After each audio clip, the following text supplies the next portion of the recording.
Hello ഗഡീസ്, welcome back to Gadees media.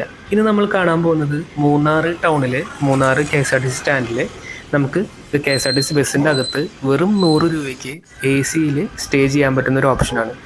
മൂന്നാറിൽ budget friendly ആയിട്ട് സ്റ്റേ ചെയ്യാൻ പറ്റുന്ന ഏറ്റവും നല്ലൊരു ഐഡിയ ആണിത്. ഈ ബസ്സിനകത്ത് എന്തൊക്കെ സൗകര്യങ്ങളുണ്ട്, അതുപോലെ തന്നെ എങ്ങനെ അത് ബുക്ക് ചെയ്യാം എന്നുള്ള കാര്യങ്ങളൊക്കെ അറിയാനായി തുടർന്ന് ഈ വീഡിയോ കാണുക. ഓക്കെ, 1 2 3 4 5, അതിൻ്റെ ഇടയിൽ ഒരു 6 ഉണ്ട്, 7, പിന്നെ അപ്പുറത്ത് 8 ബസ് ഇപ്പോൾ അവൈലബിൾ ആയിട്ടുണ്ട് സ്ലീപ്പർ. നമുക്കൊന്ന് അകത്ത് പോയിട്ട് നോക്കാം. ഞാൻ ചോദിച്ചു കേട്ടോ, അവിടെ ഓഫീസിൽ ചോദിച്ചു, ഞാൻ അകത്ത് കയറിക്കോട്ടെ, ജസ്റ്റ് ഒന്ന് വീഡിയോ എടുക്കാനാണ്, ജസ്റ്റ് ഉള്ളിൽ എങ്ങനെയാണ് എൻ്റെ പരിപാടി എന്നൊന്ന് കാണാനാണെന്നൊക്കെ പറഞ്ഞപ്പോൾ ഓക്കെ ഞങ്ങൾ എടുത്തോന്ന് പറഞ്ഞു. കണ്ട, ഞാൻ പറഞ്ഞ പോലെ AC ഉണ്ട്, പിന്നെ വെള്ളത്തിൻ്റെ സൗകര്യമുണ്ട്, ഡ്രിങ്കിങ് വാട്ടർ, ഇവിടെ വാഷ് ബേസിൻ ഉണ്ട്, ചുമ്മാ ഒരെണ്ണം ഓപ്പൺ ആക്കി വെച്ചിട്ടുണ്ട്. പിന്നെ ഇങ്ങനെയും വഴിയുണ്ട്, ഇതിങ്ങനെയും വഴിയുണ്ട്. ഇവിടെ ലൈവായിട്ട് ആൾക്കാരുള്ളതാണെന്ന് അറിയില്ല, നമ്മളാരും തുറന്ന് നോക്കാൻ പോണില്ല, ജസ്റ്റ് ഇങ്ങനെ ബങ്കർ ബെഡ്സാണ് ഉള്ളത്. പിന്നെ അതുപോലെ ബ്ലാങ്കറ്റും ഇതൊക്കെ കാണാണ്ട് പറഞ്ഞ പോലെ.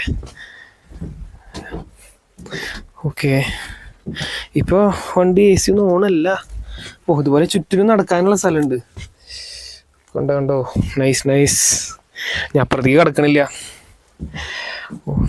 ജസ്റ്റ് കണ്ടോ, ഇവിടെ ഇങ്ങനെ നമുക്ക് കിടക്കാനുള്ളത് തലോണിയും ബ്ലാങ്കറ്റും ഒക്കെ ഉണ്ട്. പിന്നെ അപ്പുറത്ത് AC കണ്ടില്ലേ, പിന്നെ അതിൻ്റെ വെന്റിലേഷൻ ഇവിടെ ഉണ്ടാവും അങ്ങനെ. അപ്പോൾ ജസ്റ്റ് ഇതൊക്കെയാണ്. ഏത് വണ്ടി വേണമെങ്കിൽ കയറിക്കോ, നീ വീഡിയോ എടുത്ത മോനെ എന്നൊക്കെ പറഞ്ഞേ. എന്ത് കോപ്പറേറ്റീവ് ആണെന്ന് അറിയാം അവർ. വേണ്ട, ഈ ബസ്സിൻ്റെ ഇതെന്ന് പറഞ്ഞാൽ ഇത് ഇവിടെ നിന്ന് മൂവ് ആവില്ല, ഇത് ഇവിടെ തന്നെ കിടക്കുള്ളൂ. ഈ വണ്ടി ഇവിടെ കണ്ട, ഇവിടെ സീറ്റൊന്നും ഇല്ല, കണ്ട, വണ്ടി മൂവ് ആവില്ല, ജസ്റ്റ് ഇവിടെ കിടക്കുള്ളൂ. അപ്പോൾ അങ്ങനെ കണ്ടോ, ഇവിടെ ഓരോരുത്തർക്കും ഓരോ ബസ്സിന് ഓരോ നമ്പർ ഉണ്ട്. അപ്പോൾ ഞാൻ ഒരു ഫോട്ടോ എടുത്തിട്ട് ഇപ്പോൾ അറ്റാച്ച് ചെയ്യാം വീഡിയോയിൽ. ആ നമ്പറിലേക്ക് വിളിച്ചിട്ടാണ് ബുക്കിംഗ് ചെയ്യാൻ. ഓക്കെ, അപ്പോൾ ഞാൻ തിരിച്ചു പോട്ടെ. നമ്മുടെ പിള്ളേരോട് പെട്രോൾ അടിച്ചിട്ട് വെയിറ്റ് ചെയ്ത് നിൽക്കുന്നുണ്ടാവും, അപ്പോൾ അങ്ങോട്ട് പോട്ടെ.